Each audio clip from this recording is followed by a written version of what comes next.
ስታይ እንዴት እንደምትፈራ እንዴት እንደምትንቀጠቀጥ በጣም ብዙ እኮ ነው የነበረን። ሰንደቅ ዓላማ ሲሰቀል በየመንገዱ ላይ ቆመህ ነው። ገበያ የሚሄደው ወደ ስራ የሚሄደው ባለበት ይቆማል። የፈለገ ይርፈድበት።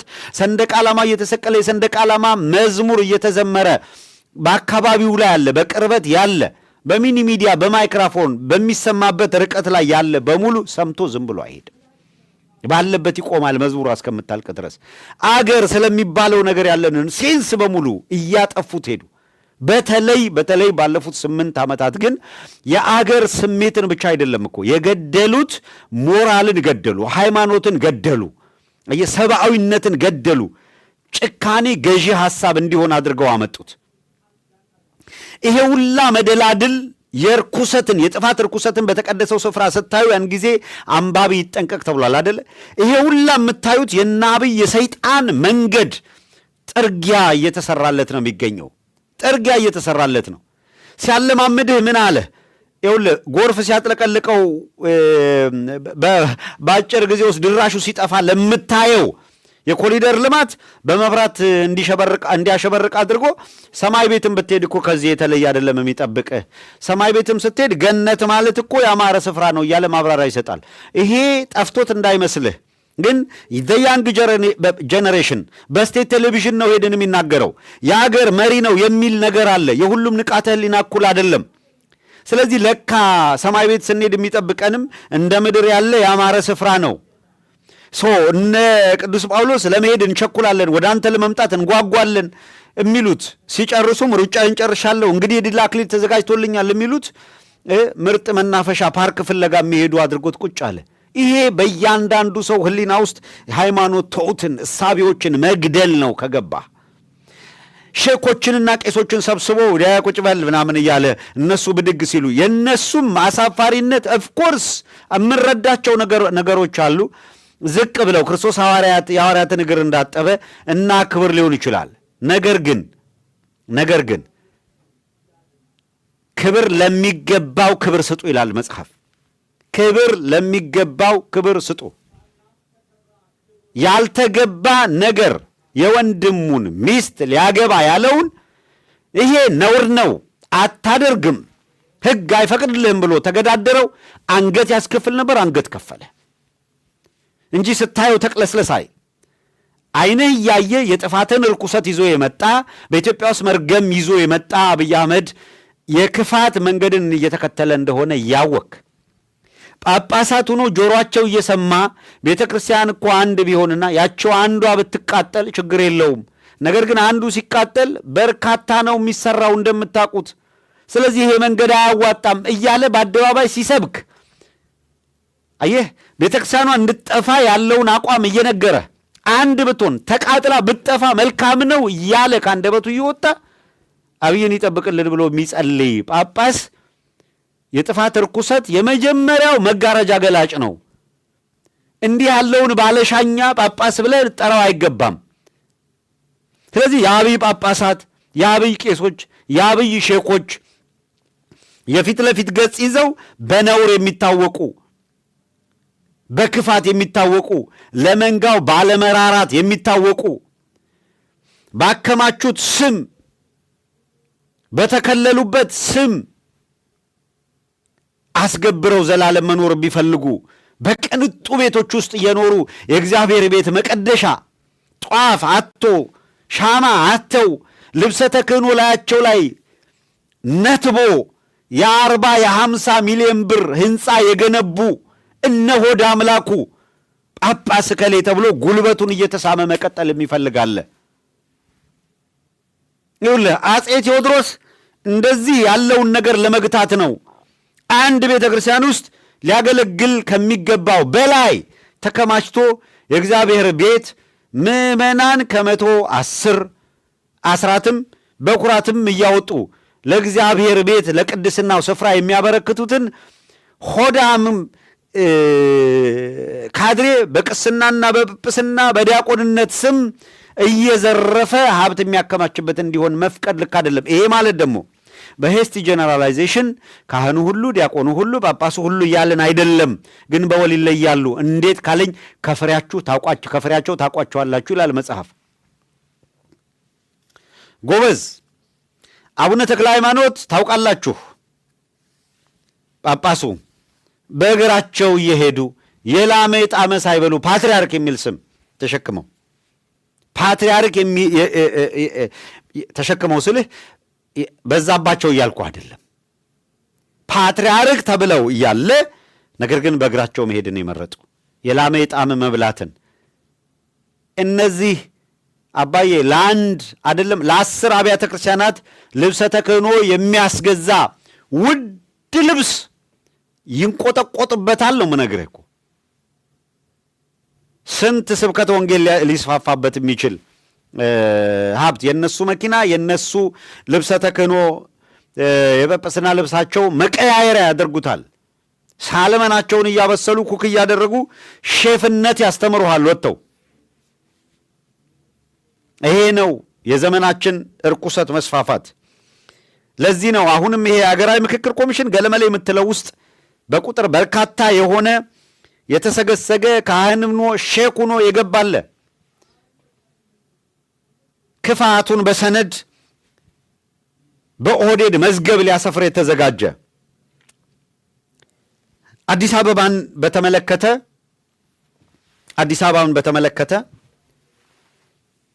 አዲስ አበባ ሰሞኑን ደጋግመን ስንነግራችሁ እንደነበረው ኦህዴዶች በየቀኑ ማታ ማታ በተለየ ሁኔታ ከአብይ አህመድ ጋር እየተገናኙ ሪፖርት እያደረጉ ከነሽመልስ አብዲሳ ጋር እየተሰበሰቡ አቅጣጫ እየተሰጣቸው ነው የሚሄዱትና አሁን የብልጽግና አባል በሚል ስም ከሁሉም ክልል የመጡትን የብሔራዊ መረጃና ደህንነት አካላት እያስፈራሩ እንዴት እንደሚቀልዱባቸው 2 መረጃዎች አሉ። እሱን ካስቀደምን በኋላ ወደ ሌላው ዝርዝር ጉዳይ አልፋለሁ። የመጀመሪያው የሚሆነው አዲስ አበባን የፌዴራል መቀመጫና የኦሮሚያ ዋና ከተማ በሚል ህገ መንግስታዊ ማሻሻል ሊደረግበት የሚል ነገር አቅርበዋል። ልብ አድርጉ። አሁን በስራ ላይ አለ የሚባለው የኦሮሚያ ክልል ህገ መንግስት ምንድን ነው የሚለው? የኦሮሚያ ክልል ዋና ከተማ ማናት ይላል። አሁን ያለው በስራ ላይ ያለው የራሳቸው የክልላቸው መተዳደሪያ ኦሮሚያ የሚባለው ክልል የኦሮሞ ብቻ ነው ይላል። አስተውል። ኦሮሚያ የሚባለው ክልል የኦሮሞ ብቻ ነው። ስለዚህ አዲስ አበባ የኦሮሚያ አካል ይሁን ሲባል አዲስ አበባ የኦሮሞ ብቻ ነው ብሏል። ባይ ዲፈልት ሆኗል ማለት ነው። ከዛ የፌዴራል መቀመጫ የምትለዋ ተቀጥላ ናት። ይኸውልህ በህገ መንግስቱ መሰረት ፌዴራል የሚባለው አካል መሬት የለው። አዲስ አበባ ብትሆን በቻርተር የምትተዳደር ራሷን የቻለች ከተማ አስተዳደር ናት። ፌዴራሉ መቀመጫው ናት እንጂ አዲስ አበባ የፌዴራሉ ባለቤትነት የፌዴራሉ አይደለችም። በራሳቸው በህገ መንግስቱ መሬት የብሔር ብሔረሰቦች ምናምን ህዝቦች እንጂ የፌዴራል የሚባል አካል መሬት የለው፣ ምን የለው። ስለዚህ የፈለጉት ምንድነው? አዲስ አበባ ከተማ አስተዳደር የኦሮሚያ ዋና ከተማ ተብላ እንድትቀመጥ ነው የሚል እና የፌዴራል በጣም ብዙ ሰው አልገባው፣ ምን እያሉ እንደሆነ አልተረዳም። የኦሮሚያ ዋና ከተማ የፌዴራሉ ከተማ የፌዴራሉ መቀመጫ ሲልህ ፌዴራሉን ይሄንን በህገ መንግስት ባስቀመጡ ማግስት ከፈለጉ ፌዴራሉን ለህንፃ ኪራይና ክፈል፣ የሊዝ ክፈል፣ እዚህ መሬት የለህም ብለው ማለት ይችላሉ በሚቀመጠው ህግ። አንድ በልልኝ። ሁለተኛ የኦሮሚያ ዋና ከተማ ከተባለ በኋላ ምንድን ያለው አብይ አህመድ? አስተዳደሩን በተመለከተ ዝርዝር አዋጅ በህግ ይወጣል አለ። ቀጥሎ ምንድን መሰል የሚያደርገው? ህገ መንግስት ላይ ባስቀመጠ ማግስት የአዲስ አበባን ከንቲባ እሱ ያስቀምጥላል። በነገራችን ላይ አሁን አዲስ አበባን ማን ነው የሚያስተዳድራት? ክሊርሊ ኦህዴድ ነው የሚያስተዳድራት አይደል? ከኦህዴድ ፍላጎት ውጪ ብሪዝ ማድረግ ትችላለች። አሁን አዲስ አበባ ከኦሮሞ ውጪ ከንቲባ ይደረግላታል? ኦህዴድ ከሚወክላቸው ኦሮሞ ተወላጆች ውጪ እንኳን አሁን በኢህአዴግ ዘመን ማን ነበረ ከንቲባዎቻቸው? ኩማ ደመቅሳ፣ ድሪባ ኩማ አይደለም? ታከለ ኡማ፣ ከዛ በኋላ ይመጣልህ። ከዛ አዳነች አቤቤ። በቃ የተለመደ አድርገውታል። አርከበ ነው አይደለ በመሀል የነበረው። ከ1997 በኋላ ኢህአዴግ ራሱ በተከተለው ስሁት መንገድ እንዴት ያለ አደገኛ ነገር እንደተተከለ አዲስ አበባ ላይ። አሁን አዲስ አበባ ዋና ከተማ የሚለው ስያሜ ካገኘች ነገ ከንቲባዋን እኔ ነው የምሰየመው ምን አገባ በዋና ከተማ ይላል። ለምን ነው የምትከራከረው? ዝርዝር ነገሩ በህግ ይወሰናል ይላል። ህገ መንግስት ላይ ማሻሻያ አድርገህ የኦሮሚያ ዋና ከተማ ካልክ በኋላ የህገ መንግስቱን የሚያስፈጽም ዝርዝር ህግ እንጂ ሌላ ከየት አምጥተህ ነው በራስህ የሆነ ምናምን ህግ ብለህ ልታሰፍር የምትችለው? ኢምፖሲብል ወዳጄ። እኔ እያልኩ ያለው እንደዚህ አይነት ህግ ስላወጡ አዲስ አበባ የነሱ ቅኝ ግዛት ሆና ትቀጥላለች ማለት አይደለም። አዲስ አበባ ነጻ የምትወጣው መስፍን አርአያ የሚባል ሰውዬ አዳራሽ ሰብስቦ ኮልኩሎ በሚያደርገው መንጫጫት አይደለም። ይሄ ሁኔታ እዛ ውስጥ የሚደረግ ክርክር መላው ኢትዮጵያዊ የኦሮሞ የፖለቲካ ኃይሎች በአዲስ አበባ ምን ሊያደርጉ እንደሆነ እንዲረዱ ለማድረግ እንጂ እናም በልኩ እየታገሉ ያሉ አካላትን በማገዝ በኢትዮጵያ ውስጥ መሰረታዊ ለውጥ እንዲመጣ እንዲታገሉ ለማድረግ እንጂ ከዚህ አዳራሽ የሚገኝ የተለየ ውጤት ስላለ እንዳልሆነ መረዳት ያስፈልጋል። ስለዚህ የዛሬ ህጋዊ ባለቤትነት ለመወሰን ዋናው መለኪያ ታሪካዊ ምናምን መኖር ኦፍኮርስ ታሪክን መሰረት ታደርጋለህ። እየሰራ ያለው ህገ መንግስት የሚሉት አካል ምን ይላል? ህገ መንግስት የሚባለው የኦሮሚያውም የአዲስ አበባው ምን ይላል? የፌዴራሉም የኦሮሚያ የሚባለው ህገ መንግስት ምን ይላል? ኦኬ የሚሆን ኦሮሚያ የሚል ክልል ተሰጣቸው እነዚህ ኦህዴዶች እና አብይ አህመድ እነ ሽመልስ አብዲሳ። ኦሮሚያ የደም መሬት ነው የሆነችው። አዲስ አበባን ጨምርላቸው። አዲስ አበባ ላይ በጠራራ ፀሐይ ሊያርዱህ ካልሆነ በቀር ኦሮሚያ የሚባል ግዙፍ ክልል ይዘው ባለፉት 8 ዓመታት የወጣ የገባው የሚታረድበት ቄራ ነው ያደረጉት። አማራ የሚታረድበት ቄራ ነው ያደረጉት። ሰው አዲስ አበባ ሌላ ብራንችቱ ቄራ እንዲሆናቸው ነው የሚፈልጉት። አልምተው ነው አሳድገው ነው ምን አድርገውለት ለሌላው ክፍል ወለጋ ያደረጉትን አዲስ አበባ ለማድረግ ካልሆነ በቀር አርሲ የሚያደርጉትን ሻሸመኔ ያደረጉትን ለማድረግ የምታውቁት ነው። ሻሸመኔ እንዳለ የጉራጌውን የአማራውን ቤት እየለዩ በእሳት እንዴት እንዳጋዩና ድምጥባጡ እንዳጠፉት ታውቃላችሁ። አዲስ አበባ ላይ ምን እንዳደረጉ ታውቃላችሁ። ወለጋ ላይ የሆነውን እናውቃለን። ባሌ ላይ የሆነውን እናውቃለን።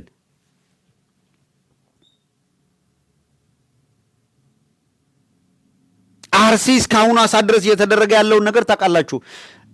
እነዚህ እጅ ላይ ሌላ ተጨማሪ ነገር ስታስገባላቸው ምን እንዲያደርጉት ነው በደንብ መነጋገር፣ መወያየት፣ ማየት የሚያስፈልገው።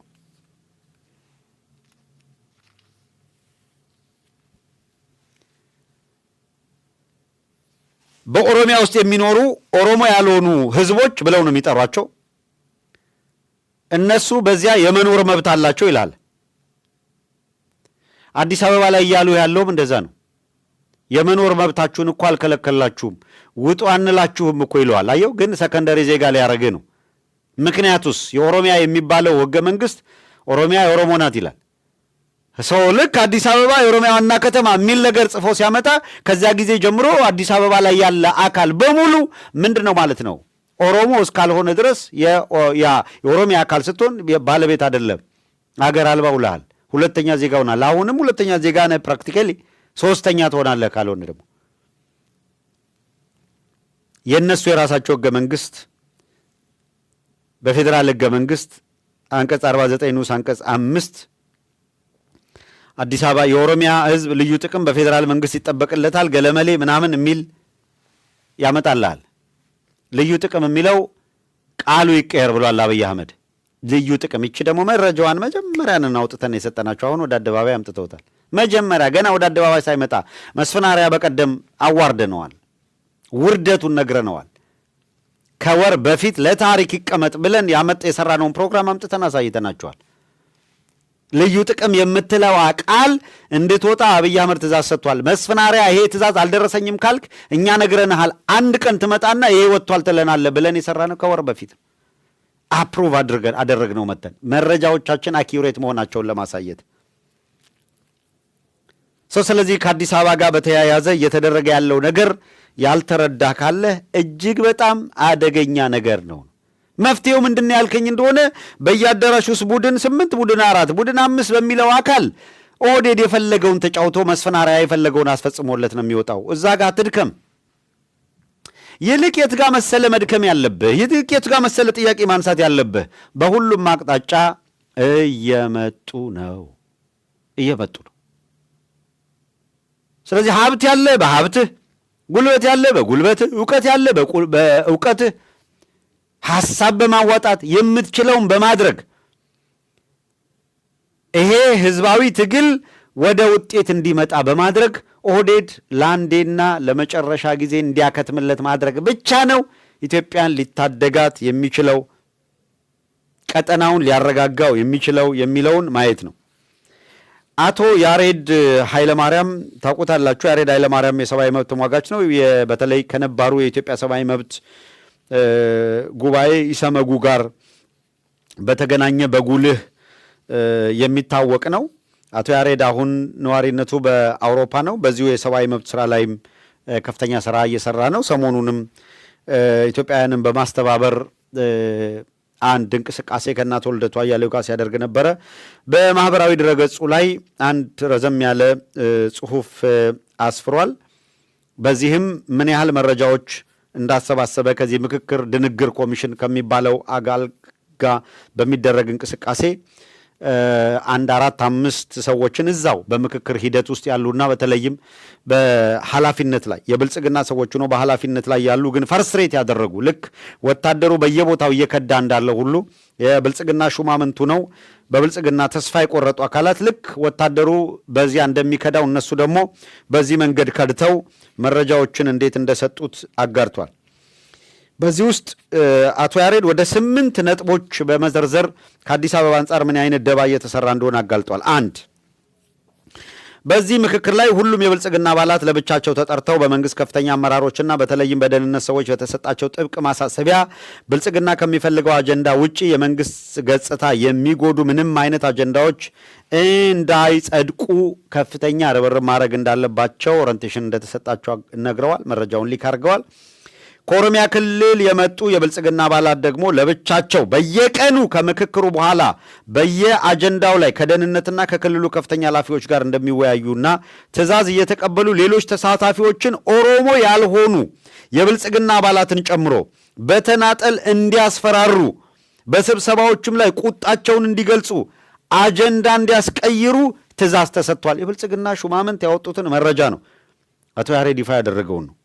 በተወሰኑና እጅግ አወዛጋቢ በሆኑ ርዕሰ ጉዳዮች ሶስተኛው በተወሰኑና እጅግ አወዛጋቢ በሆኑ ርዕሰ ጉዳዮች ላይ በተለይም የአዲስ አበባና የድሬዳዋ ከተሞችን ዕጣ ፈንታ፣ በኦሮሚያ ክልል በተፈጸሙ የመብት ጥሰቶች፣ በኦርቶዶክሳውያን ላይ ስለሚደርሰው ተደጋጋሚ ጥቃት፣ በኦሮሚያ ክልል ስለሚገደሉ የአማራ ብሔር ተወላጆች፣ ከኦሮሚያ ክልል ጋር በተነሱ የድንበር ይገባኛል ጥያቄዎች፣ ውዝግቦችና ሌሎች ከኦሮሚያ ክልል ጥቅም ጋር ተያይዞ በተነሱ ጉዳዮች ላይ በተደረጉ ውይይቶች ላይ ጠንካራ አቋም ይዘው እውነቱንና ትክክለኛ ያሉትን ነገር የተጋሩ የተከራከሩና አጀንዳ ያስያዙ ሰዎች በስም ተለይተው በተናጥል በደህንነት አባላትና በካድሬዎች በኩል ክትትል እንዲደረግባቸውና ሐሳባቸውን እንዲቀይሩ ተደጋጋሚ ዛቻና ማስፈራሪያ እየደረሰባቸው ነው ይላል። 4ኛ ካናገርኳቸው የብልጽግና አባላት አንደኛው በ3 የኦሮሚያ ብልጽግና አባላት እዛው ስብሰባው ላይ አርፈህ ተቀመጥ፣ በመንግስት ደህንነቶች አይን ውስጥ ገብተሃል፣ እያንዳንዱ ንግግርህ ተቀርጿል፣ እንደ በጥባጭ ነው የተቆጠርከው፣ ትላንት ማታ የኦሮሚያ ብልጽግና አባላት ከደህንነት ሰዎች ጋር በነበረን ውይይት ያንተም ስም ከበርካታ ሌሎች ተቀናቃኝ ሰዎች ጋር ተካቶ ስም ሲነሳ ነበር፣ እርምጃ ሊወሰድብ ይችላል፣ አርፈ ልጆችን አሳድግ የሚሉ ምክር የመሰሉ ማስጠንቀቂያዎችና ማስፈራሪያዎች ከኦሮሚያ ክልል በመጡ ተሳታፊዎች እየተሰጠ መሆኑን አጋልጠዋል። 5 ሁሉም የምክክር ውይይቶች በቪዲዮ የሚቀዱ ሲሆን ኮሚሽኑ ለታሪካዊ ሰነድነት የሚቀመጥ ነው ቢልም ውይይቶቹ በሚካሄዱባቸው ሰዓት እዛው በህንፃ ውስጥ የተለየ ክፍል ተዘጋጅቶላቸው ወሩን ሙሉ እያንዳንዱን የስብሰባ ሂደት በስክሪን እንዲከታተሉ የተመደቡ የብሔራዊ ደህንነት አባላት በምን አጀንዳ ላይ ማን ምን ተናገረ የሚለውን እየመረመሩ ግለሰቦቹ ላይ ክትትል እንደሚያደርጉና አስፈላጊም ሲሆን ግለሰቡ የያዘውን አቋም እንዲቀይር ውስጥ ባሉ የኦሮሞ ተሳታፊዎች መልእክት እንደሚላክበት ግለሰቡ አቋሜን አልቀየርም ካለ ደህንነቶቹ በቀጥታ እንደሚያናግሩትና እንደሚያስፈራሩት በደሉ የደረሰበት ተሳታፊ አጫውቶኛል ይላል አቶ ያሬድ ኃይለማርያም።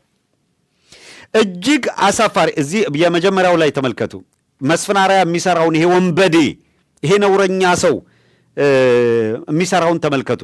የደህንነት አካላት ከበስተጀርባ ሆነው ለታሪክ የሚቀመጥ ነው እያለ በተደቀኑ ስክሪኖች ከጀርባ የደህንነት አካላት እያንዳንዱን ነገር እንዲከታተሉ እየተደረገ እየጠሩ ያስፈራራሉ። ይሄ መረጃ አለው።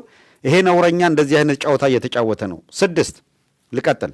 እጅግ አሳፋሪ የሆነው ጉዳይ ደግሞ ከላይ በጠቀስኳቸው የኦሮሚያ ክልልን የሚመለከቱ ጉዳዮች ላይ ውይይት ተደርጎ በአብላጫው ድምፅ የጸደቁና በቃለ ጉባኤ የሰፈሩ የውይይት ሀሳቦች ለፊርማ ተዘጋጅተው ሲመጡ በደህንነትና በኦሮሚያ ከፍተኛ ባለስልጣናት ውሳኔ ተቀይረውና ከስምምነቱ ውጭ ተዘጋጅተው ለፊርማ እንደሚቀርቡ፣ አንፈርምም ባሉ ሰዎች ላይም ክትትል፣ ወከባ፣ የግድያ ዛቻ፣ ማስፈራሪያና እንደ ሁኔታው መደለያዎችም እንደሚቀርቡ ተናግሯል። 7 ውይይት ተደርጎባቸው በተሰብሳቢ የጸደቁ ነገር ግን የኦሮሚያ ክልልን የሚመለከቱ ጉዳዮች ሆነው የክልሉን ካድሬዎች የሚያስደስቱ ጉዳዮች ወይም ካለቀም በኋላ ከሰነዶቹ ላይ ተለይተው እንዳይካተቱ መደረጉንና የማያስደስቱ ልድገመው፣ ውይይት ተደርጎባቸው በተሰብሳቢው የጸደቁ ነገር ግን የኦሮሚያ ክልልን የሚመለከቱ ጉዳዮች ሆነው የክልሉን ካድሬዎች የማያስደስቱ ጉዳዮች ውይይቱ ካለቀም በኋላ ከሰነዶቹ ላይ ተለይተው እንዳይካተቱ መደረጉንና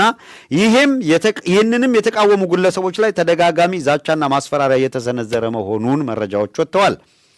በእያንዳንዱ ውይይት በሚካሄድበት የመሰብሰቢያ አዳራሽ ውስጥ ለውይይት ከተመደቡት ሰዎች ውጪ አስተናባሪ መስለው እያንዳንዱን ተወያይ የሚቆጣጠሩ ሲቪል የለበሱ የደህንነት ሰዎች መኖራቸውን በተወያዮች መካከል እርስ በርስ የሚደረጉ ምክክሮችን ጨምሮ ለመስማትና ለመቆጣጠር የሚጥሩ መሆናቸውን በአጠቃላይ የምክክር ሂደት ከምክክር ኮሚሽኑ እጅና ቁጥጥር ሙሉ በሙሉ የወጣና ምክክሩን ከጀርባ ሆነው አቅጣጫ እያሳዙ ያሉ የኦሮሚያ ብልጽግና ካድሬዎችና የብሔራዊ ደህንነት ቢሮ መሆናቸውን ያነጋገርኳቸው የብልጽግና አባላት ብዙ ማሳያዎችን እያቀረቡ አረጋግጠውልኛል ይላል አቶ ያሬድ ኃይለማርያም።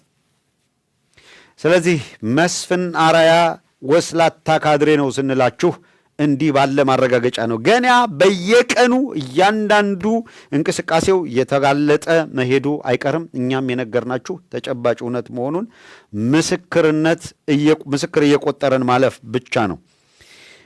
በድጋሚ አብራችሁን ስለሆናችሁ እናመሰግናለን። ወደ ቀጣዩ ክፍል ስንሄድ ጦርነት ለመጀመር የተደረገውን ዝግጅት በተመለከተ ስለደረሰን መረጃ እንነግራችኋለን። ቀጥሎም ኦህዴድን ያስደነገጠው የኤርትራ የፋኖ የትግራይና ወቅታዊ ቁመናን በተመለከተ እናንሳ።